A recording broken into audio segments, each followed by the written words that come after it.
Welcome to this week's headlines, September 23rd to the 29th. Here are some headlines you may have missed in the news. UK arrests teen hacker days after Uber and Rockstar Games breaches.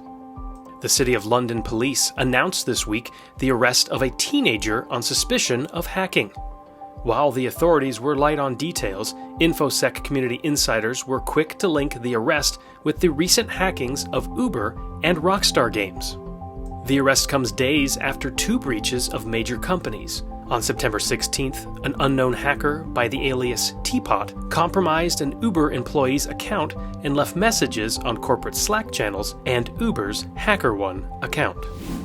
NSA, CISA explain how threat actors plan to execute attacks on ICS OT. The NSA and the DHS's Cybersecurity and Infrastructure Security Agency have been publishing resources to help potentially targeted organizations address the vulnerabilities that expose them to such attacks. The two agencies have now released another advisory, one focusing on how threat actors plan and execute their attacks against critical infrastructure control systems. The joint advisory describes the 5 typical steps involved in planning and executing such an attack.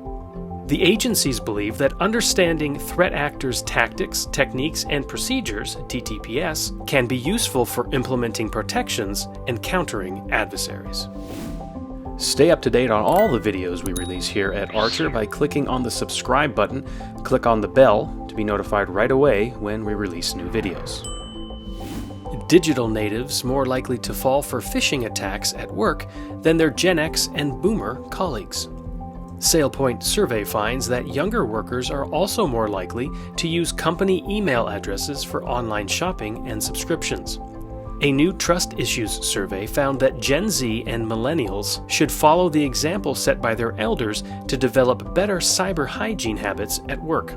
The survey asked how respondents reacted to a suspicious-looking email with a link or an attachment.